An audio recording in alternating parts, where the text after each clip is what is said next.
Actually, we are laying in Croatia, mid of Dalmatia, close to a town called Trebunje. We have pretty strong northerly winds, so we decided to stay in a small sheltered bay, which is pretty sheltered from northerly winds. So we have the wind from astern. It's not blowing hard here in this bay. We put landlines and anchor. We have beautiful crystal clear water, so it's like a private pool here, and we have the whole bay for us.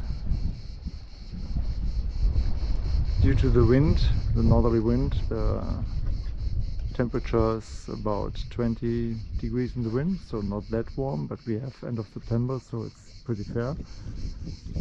When you're sheltered and protected from the wind, it's almost 25, so very convenient. The water is 22, so it's for short swim okay, for longer stay in the water not that perfect.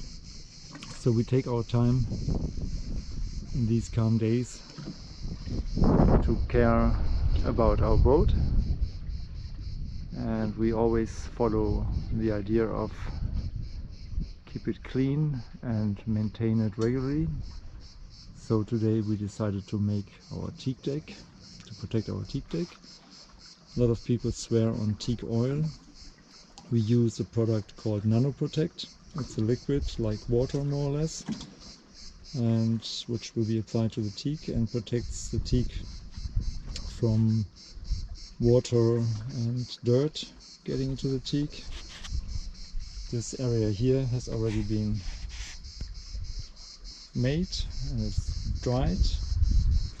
You see here in this area I just applied this nano protection and it's still wet, and when it's dry it will look like here in this area. Before you have to do this, you need to clean the teak deck, no question. But we are not scrubbing like hell because we do it regularly. It's just a short rinse. If there are stains, we remove the stains and then put the protection on. And here you see our passerella. That's after cleaning, before nano protection, and here you see it. I applied already the nano protection, and later when it's dried I will show you the effect when you put water on it again, how it looks like.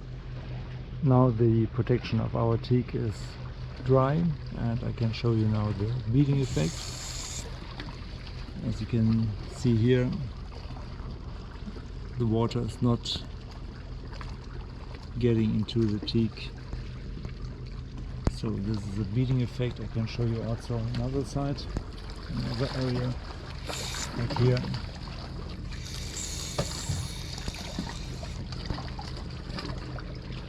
As you can see here, after a while it gets in, but you see how it's protected. And this lasts for a couple of months depending on the amount of water that's getting on the teak deck and the sunlight and all these things. So as I said, twice a year we make it like this, and this keeps the teak deck nice and clean, and also the wear to a certain amount that is not a problem, because when you brush it hard you always lose some of your wood, and yeah, after a couple of years then you need to re-chalk. It means you need to make all these ceilings new, because the teak then is lower and the seal is not proper sealing the gap between the two teak pieces here. And if it's getting more and more worn, you have to replace the whole teak because you won't have enough thickness of the teak. So this regular maintenance is also good to avoid repair costs. So that's so far from our daily works in our holidays.